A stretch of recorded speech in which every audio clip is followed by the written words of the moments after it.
Hello students, welcome to online classes. बेटा unit 7 में last topic हम पढ़ने वाले हैं। बेटा यूनिट 7 है dual nature of matter and radiation, और आज हम पढ़ेंगे डेविशन एंड जर्मर एक्सपेरिमेंट। और इस एक्सपेरिमेंट का दूसरा नाम है verification of wave nature of particle. जैसे कि बेटा आपको लास्ट क्लास में बताया था कि डिफ्रैक्शन, इंटरफेरेंस और पोलराइजेशन, ये तीनों फिनोमिना है लाइट के। ये तीनों प्रूव करते हैं कि लाइट का जो है वो वेव नेचर है। और हमने फिनोमिना पढ़ा था बेटा फोटो इलेक्ट्रिक इफेक्ट। ये फोटो इलेक्ट्रिक इफेक्ट बता रहा है कि लाइट जो है वो एज ए पार्टिकल बिहेव कर रही है, यानी कि जब लाइट किसी पार्टिकल किसी सरफेस पर स्ट्राइक करते तो ऐसे स्ट्राइक करते जैसे वो पार्टिकल से मिलकर बने हो। तो रेडिएशन का ड्यूल नेचर प्रूव हो गया था बेटा। अब बात कर रहे हैं हम पार्टिकल या मैटर की। Wave verification of wave nature of particle या मैटर भी कह सकते हैं। अब मैटर की बात हो रही है कि मैटर का नेचर भी ड्यूल है। जैसे कि डी ब्रोगली ने बताया था कि matter have dual nature also, यानी कि मैटर के साथ जो ऐसो वेव एसोसिएट होगी उन्हें मैटर वेव या डी ब्रोगली वेव के नाम से जानते हैं। तो डी ब्रोगली ने वहां एक फॉर्मूला ही बताया था कि डी ब्रोगली वेवलेंथ यानी कि मैटर वेव की वेवलेंथ का फॉर्मूला होगा h/mv या h/p। p मोमेंटम है। और इलेक्ट्रॉन के केस में भी हमने फॉर्मूला डिराइव किया था डी ब्रोगली हाइपोथेसिस के अकॉर्डिंग, जो कि जिसकी वैल्यू थी 12.27√v आंगस्ट्रॉम, ये वैल्यू थी। लेकिन जब तक हम किसी एक्सपेरिमेंट कोई ना कोई एक्सपेरिमेंट ऐसा ना करें, यानी कि लैब में उस चीज को प्रूव ना करें, तब तक हम कंक्लूजन पर नहीं पहुंचते। यानी कि मैटर का वेव नेचर है, ये सिर्फ डी ब्रोगली का हाइपोथेसिस था, मींस उसकी सिर्फ परिकल्पना थी। लेकिन डी ब्रोगली के रहते रहते बेटा ये कंप्लीट नहीं हो पाए, ये एक्सपेरिमेंट नहीं कर पाए। डी ब्रोगली के जाने के बाद डेविशन और जर्मर, ये दो फिजिसिस्ट हैं बेटा, इन दोनों ने डी ब्रोगली के हाइपोथेसिस को बेस बनाकर यानी कि आधार बनाकर एक एक्सपेरिमेंट किया, और उस एक्सपेरिमेंट में इन्होंने प्रूव किया कि डी ब्रोगली जो है वो करेक्ट था। यानी कि डी ब्रोगली की जो परिकल्पना, जो स्टोरी यानी कि जो हाइपोथेसिस था वो रॉन्ग था, यानी कि डी ब्रोगली की जो कैलकुलेशन थी वो ठीक थी, यानी कि मैटर हैव ड्यूल नेचर। अब ये जो डेविशन और जर्मर है, ये दो फिजिसिस्ट हैं, इन्होंने कैसे ये प्रूव किया कि मैटर यानी कि पार्टिकल जब मोशन में है तो उसके साथ वेव एसोसिएट होती है। इन्होंने वेव के फिनोमिना, जिसे हम डिफ्रैक्शन बोलते हैं, डिफ्रैक्शन होता है मुड़ना, इसे इंक्रोचमेंट ऑफ लाइट भी बोलते हैं। ये यूनिट 6 ऑप्टिक्स यानी कि वेव ऑप्टिक्स में हम डिफ्रैक्शन को स्टडी करें। डिफ्रैक्शन होता क्या है कि साउंड वेव, आपने देखा होगा, ये जब हम किसी को आवाज लगाते हैं तो हाथ ऐसे करते हैं, आवाज ऐसे लगाते हैं, यानी कि वो साउंड जो है वो डिफ्रैक्ट ना हो, सीधा चले। जैसे कि हम एक रूम में हैं और उस रूम में हम बातें कर रहे हैं, और रूम से बाहर किसी दूसरे रूम में या उस बिल्डिंग से बाहर भी वो साउंड सुनाई दे सकता है। ये डिफ्रैक्शन होता है साउंड का। आपने अक्सर देखा होगा कि जब पुलिस वाले किसी बिल्डिंग के पास जाते हैं तो लाउड स्पीकर से आवाज लगाते हैं। अगर कोई थीफ या कोई टेररिस्ट किसी बिल्डिंग में, यू आर अंडर अरेस्ट, आपने अक्सर मूवी में देखा होगा, वो लाउड स्पीकर का यूज इसलिए करते हैं क्योंकि साउंड का डिफ्रैक्शन कॉमन है, अक्सर होता है। बट लाइट का डिफ्रैक्शन, आप किसी रूम में है और आपने जो डोर है रूम की ओपन कर रखी है, आप देखना जो जितनी ओपनिंग होगी लाइट बिल्कुल सीधी दिखाई देगी। ऐसा नहीं होगा कि इस रूम से लाइट घूमकर किसी दूसरे रूम तक चली जाएगी, ऐसा नहीं होगा। कारण है कि जो डिफ्रैक्शन है लाइट का वो कॉमन नहीं होता जरूर है, ठीक है। तो ये डिफ्रैक्शन में आप ये पढ़ने वाले हैं, ये डिफ्रैक्शन फिनोमिना। तो डेविशन, इसे हम डिटेल में पढ़ेंगे डिफ्रैक्शन फिनोमिना में। अब बात कर रहे हैं डेविशन और जर्मर एक्सपेरिमेंट की।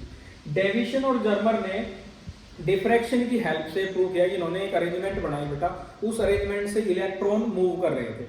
अब जैसे जब इलेक्ट्रॉन मूव कर रहे थे तो उन इलेक्ट्रॉन का जो वेरिएशन था, यानी कि जो उनकी मूवमेंट थी वो ऐसे थी बेटा, वो क्रस्ट और ट्रफ की फॉर्म में थी। यानी कि अगर हम 100 इलेक्ट्रॉन में ऐसे फेंक रहा हूं तो उन 100 इलेक्ट्रॉन में से 10 इलेक्ट्रॉन एक जगह, 20 इलेक्ट्रॉन एक जगह, 5 एक जगह, फिर 30 एक जगह, यानी कि इंटेंसिटी ज्यादा फिर कम फिर ज्यादा फिर कम। ऐसा तो वेव में होता है, यानी कि कंप्रेशन, रेरफैक्शन या क्रस्ट और ट्रफ में।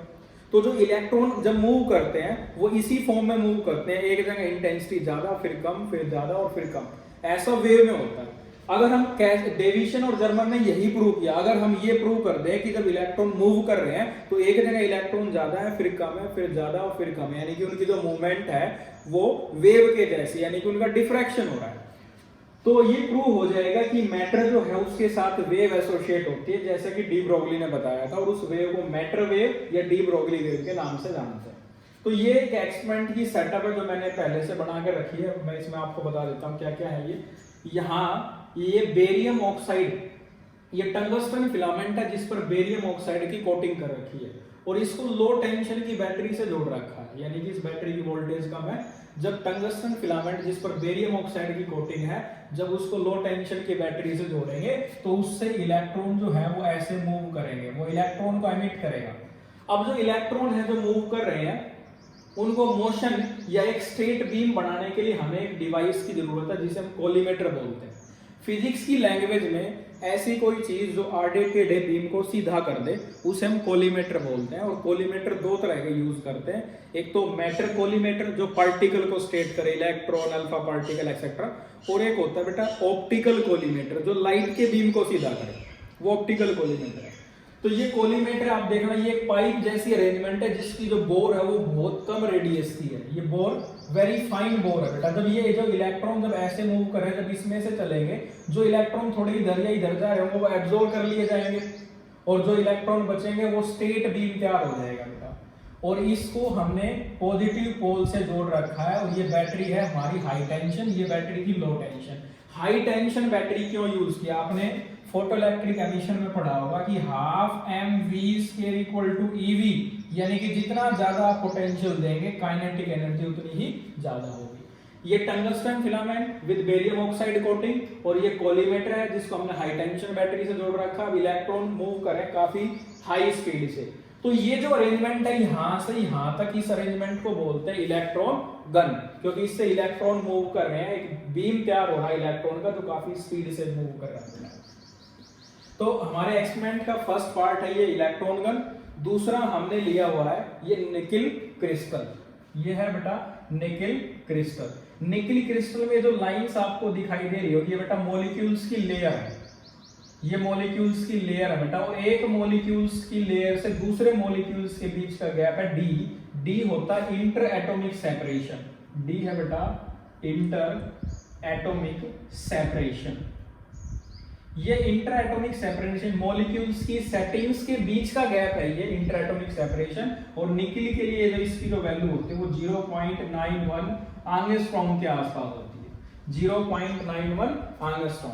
ये इंटर एटॉमिक सेपरेशन निकिल के लिए पहला था इलेक्ट्रॉन गन, दूसरा निकिल क्रिस्टल, और तीसरा ये है इलेक्ट्रॉन डिटेक्टर। जब इलेक्ट्रॉन का बीम इस निकिल क्रिस्टल से पर स्ट्राइक करेगा तो वो इलेक्ट्रॉन्स जो है वो स्प्रेड हो जाएंगे, यानी कि उससे टकराने के बाद वो अलग अलग डायरेक्शन में स्कैटर्ड होंगे। तो ये इंसिडेंट बीम है, और ये बीम है reflected beam of electron. Reflected beam of electron यानी कि कितने एंगल पर कितने इलेक्ट्रॉन मूव कर रहे हैं, इसका हिसाब लगाने के लिए, इसकी कैलकुलेशन करने के लिए हमने एक डिवाइस लिया बेटा। इस डिवाइस का नाम इलेक्ट्रॉन डिटेक्टर है। ये कोई बड़ा डिवाइस नहीं, इसे बनाना बहुत आसान है, वेरी कन्वीनियंट टू मेक।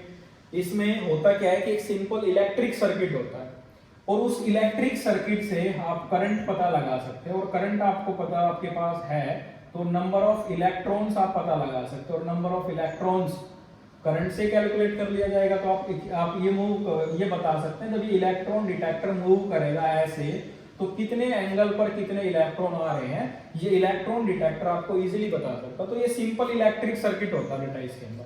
तो आपको एक्सपेरिमेंट की सेटअप समझ आ गई है बेटा। पहला electron gun, second nickel crystal, और थर्ड है इलेक्ट्रॉन डिटेक्टर।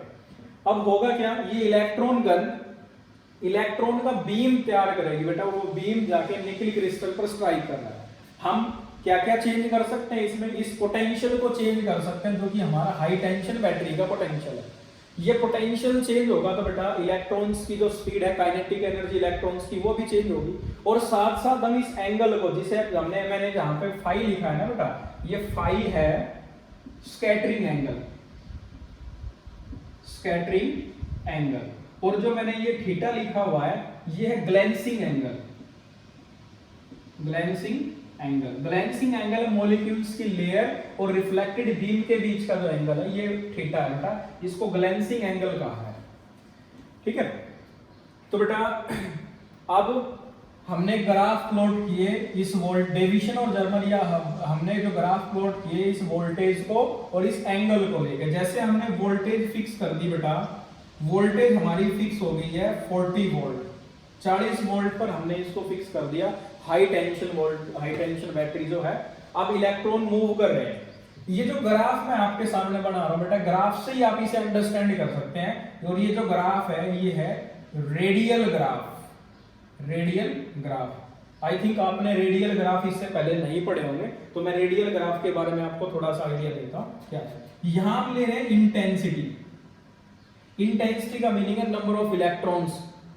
इंटेंसिटी बोल सकता है, करंट भी बोल सकते हैं कि कितने इलेक्ट्रॉन्स होंगे। जैसे हमने ये रेफरेंस लाइन लेके हमने यहाँ एंगल लिया बेटा 10 डिग्री। ये जो एंगल है 10 डिग्री, इस 10 डिग्री पर जो करंट है वो 2 एम्पीयर का है, 3 का है, 4 का है, 5 का है, 6 का है, 7 का है। वहां हमने उस पर मार्क कर लिया बेटा।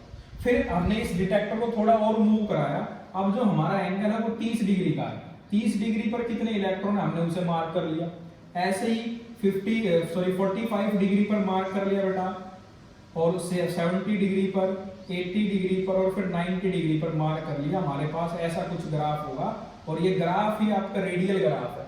इस रेडियल ग्राफ में पोटेंशियल फिक्स है और अलग अलग एंगल पर आप नंबर ऑफ इलेक्ट्रॉन्स बता रहे हैं कि कितने एंगल पर कितने इलेक्ट्रॉन्स मूव कर रहे हैं। ये ग्राफ रेडियल ग्राफ है। और डेविशन और जर्मर ने वोल्टेज की अलग अलग वैल्यूज के लिए ये ग्राफ प्लॉट किया बेटा। तो मैं एक दो ग्राफ बना के जैसे आपको बता देता हूं। जो ग्राफ लिया इन्होंने, जैसे 40 वोल्ट पर कुछ इस तरह का ग्राफ आ गया, ये इंटेंसिटी थी बेटा। और फिर जैसे लिया बेटा 50 वोल्ट पर ग्राफ थोड़ा इस तरह का था बेटा। और जो इन्होंने ग्राफ लिया बेटा 50 ग्राफ जो था बेटा 54 वोल्ट पर, वो इस तरह का था बेटा। और जो ग्राफ लिया 60 वोल्ट पर, वो ऐसा ग्राफ था बेटा। तो इन सभी ग्राफ्स में जब इंटेंसिटी और पोटेंशियल को लेकर जब प्लॉट किया गया, रेडियल ग्राफ जब बनाए गए, और भी रेंज के लिए आप ये ग्राफ ट्राई किए थे डेविशन और जर्मर ने, तो इन्होंने क्या निकाला बेटा कि 54 वोल्ट पर और ग्लेंसिंग एंगल जब अपने पास, सॉरी स्कैटरिंग एंगल जब अपने पास 50 डिग्री था, वहां इंटेंसिटी सबसे ज्यादा थी। 54 वोल्ट से कम वोल्टेज के लिए भी ग्राफ प्लॉट किए गए, उनमें भी इंटेंसिटी कम थी। और 54 वोल्ट से ज्यादा वोल्टेज पर भी ग्राफ प्लॉट किए गए, उनमें भी इंटेंसिटी कम थी। और 54 वोल्ट पर इंटेंसिटी सबसे ज्यादा थी। तो हमने इस ग्राफ को अंडरस्टैंड किया, इसी ग्राफ को फाइनल किया, और इस ग्राफ पर ही हम कैलकुलेशन करेंगे बेटा। तो बेटा यहां पहले तो थ्योरेटिकल वैल्यू निकालते हैं अकॉर्डिंग टू डी ब्रोगली। जैसे ये कैलकुलेशन की गई तो मिला बेटा 54 वोल्ट और 50 डिग्री ग्लेंसिंग एंगल पर सबसे ज्यादा इलेक्ट्रॉन्स पहुंच रहे हैं 50 डिग्री पर, जब वोल्टेज हम ले रहे हैं ये हाई टेंशन 54 वोल्ट। तो experimental value according to de Broglie, sorry according to Davisson and Germer, यानी कि जो एक्सपेरिमेंट किया डेविशन और जर्मर ने, उन्होंने वेवलेंथ निकाली और उन्होंने यूज की बेटा Bragg's equation. According to Bragg's equation, ये Bragg's equation of diffraction of light एक फिनोमेना है जिसके बारे में मैंने आपको थोड़ा बताया, वहां आप पढ़ेंगे इस ब्रैग्स इक्वेशन को। जहां इंटेंसिटी ज्यादा होगी, डिफ्रैक्शन पैटर्न कुछ इस तरह का होता है बेटा, इस तरह का पैटर्न बनता है। यहाँ जो इलेक्ट्रॉन्स पहुंच रहे हैं, यानी कि यहाँ जो लाइट आ रही है वो मैक्सिमम है, ये मिनिमम है, फिर मैक्सिमम है और फिर मिनिमम। जहां मैक्सिमम बनता है बेटा डिफ्रैक्शन में, ये इस प्रकार का पैटर्न बनता है, minima maxima minima maxima minima. ये जो मैक्सिमा होता है इसे बोलते हैं सेंट्रल मैक्सिमा, और ये जो मैक्सिमा है इनको बोलते हैं सेकेंडरी मैक्सिमा, और ये जो मिनिमा है ये सेकेंडरी मिनिमा कहलाता है। सेंट्रल मैक्सिमा पर इंटेंसिटी सबसे ज्यादा होती है, इंटेंसिटी की सबसे ज्यादा वैल्यू सेंट्रल मैक्सिमा पर है। तो जो इंटेंसिटी सबसे ज्यादा 54 वोल्ट पर 50 डिग्री एंगल पर है, तो यहां पर क्या बन रहा होगा बेटा, डिफ्रैक्शन पैटर्न का सेंट्रल मैक्सिमा बन रहा होगा यहाँ पर उन इलेक्ट्रॉन्स का। तो इसीलिए हमने ब्रैग्स इक्वेशन यूज की, और ब्रैग्स इक्वेशन होती है बेटा n lambda equal to 2d sin theta, n lambda equal to 2d sin theta. n principal maxima है, फर्स्ट है, तो n की वैल्यू हम 1 लेंगे, और lambda equal to 2d sin theta. ये हम डिफ्रैक्शन पैटर्न के जरिए हमने एक्सपेरिमेंट किया, तो डिफ्रैक्शन की ही इक्वेशन का यूज किया जाएगा इसमें। d जो कि इंटरएटॉमिक सेपरेशन है, इस गैप को इंटरएटॉमिक सेपरेशन बोलते हैं, और ये इंटरएटॉमिक सेपरेशन है 0.91 angstrom. So lambda equal to 2 into 0.91 angstrom, angstrom को आप लिख सकते हैं इंटू 10⁻⁻10, और इंटू साइन। अब देखो बेटा ये जो एंगल होगा टोटल, ये टोटल एंगल है 180। अब ये एंगल और ये एंगल दोनों सेम है, थीटा और theta. So theta plus phi equal to 180, and phi equal to बेटा 50 डिग्री, क्योंकि 50 डिग्री पर सबसे ज्यादा इलेक्ट्रॉन पहुंच रहे हैं। तो 2 theta plus 50 equal to 180, and 2 theta equal to 130, and theta equal to 65 degree. Theta अपने पास आ गया बेटा 65, तो हम साइन की यहाँ पर 65 वाली वैल्यू रखेंगे। सो लैम्डा इक्वल टू, जब आप इसे सोल्व करेंगे तो रिजल्ट होगा 1.65 एंगस्ट्रॉम। ये डी ब्रोगली ये डेविसन और जर्मर की कैलकुलेशन के कारण जो वेवलेंथ आई है उन इलेक्ट्रॉन्स की 54 हाई टेंशन वोल्टेज पर और 50 डिग्री स्कैटरिंग एंगल पर, ये हमने कैलकुलेट कर लिया। अब बेटा जो डी ब्रोगली के अकॉर्डिंग जो वैल्यू थी उसको भी कैलकुलेट कर लिया जाए। डी ब्रोगली के अकॉर्डिंग, यानी कि theoretical value according to de Broglie. De Broglie ने ये जो इलेक्ट्रॉन्स के लिए ये फॉर्मूला निकाला जो वोल्टेज पर डिपेंड करता है, तो जिस वोल्टेज पर हमने कैलकुलेशन की है हम उसी वोल्टेज को यहां पुट कर देंगे, तो डी ब्रोगली की थ्योरेटिकल वैल्यू आ जाएगी हमारे पास इलेक्ट्रॉन्स की। So lambda equal to 12.27 into 10⁻⁻10, angstrom के लिए -10 रखा बेटा, और divide by root of 54 volt, क्योंकि 54 वोल्ट पर 50 डिग्री स्कैटरिंग एंगल पर इंटेंसिटी मैक्सिमम थी। जब हम इसको सोल्व करेंगे तो वैल्यू होगी 1.66 एंगस्ट्रॉम। आप देख सकते हैं दोनों जो वैल्यू है वो नियरली सेम, दोनों जो वैल्यू है नियरली सेम है। ये है experimental value according to Davisson and Germer या डिफ्रैक्शन ऑफ लाइट को लेकर, और ये जो वैल्यू है ये अकॉर्डिंग टू डी ब्रोगली ये थ्योरेटिकल वैल्यू है। So both value, theoretical value as well as experimental value have close agreement. It means de Broglie was correct and matter have wave nature also. जब भी wave matter move करता है, यानी कि कोई particle move करता है उसके साथ वेव एसोसिएट होती है, वो इस बात से प्रूव हो गया। यानी कि डी ब्रोगली की जो ऑब्जर्वेशन थी, जो हाइपोथेसिस था वो करेक्ट था, और हम इस एक्सपेरिमेंट से कंक्लूजन निकाल सकते हैं कि matter have wave nature also. तो जैसे कि रेडिएशन का नेचर ड्यूल है वैसे मैटर का नेचर भी ड्यूल होगा। ऐसा ही एक्सपेरिमेंट आपने फोटो इलेक्ट्रिक एमिशन पढ़ा था जिससे प्रूव हुआ था कि रेडिएशन हैव ड्यूल नेचर, और डेविसन और जर्मर एक्सपेरिमेंट इसने भी वेरीफाई किया है कि वेव नेचर ऑफ मैटर, यानी कि मैटर हैव वेव नेचर। तो बेटा ये इंपॉर्टेंट टॉपिक है बेटा, आ जाता है एग्जाम में, तो एक्सपेरिमेंट अंडरस्टैंड करना काफी इजी है। इसमें थोड़ा आपको डिफ्रैक्शन अंडरस्टैंड करना पड़ेगा बेटा। डिफ्रैक्शन क्या है वो मैंने बताने की कोशिश की है बेटा इसमें। आई होप आपको क्लियर हुआ होगा बेटा। तो मिलते हैं नेक्स्ट वीडियो में। Thank you.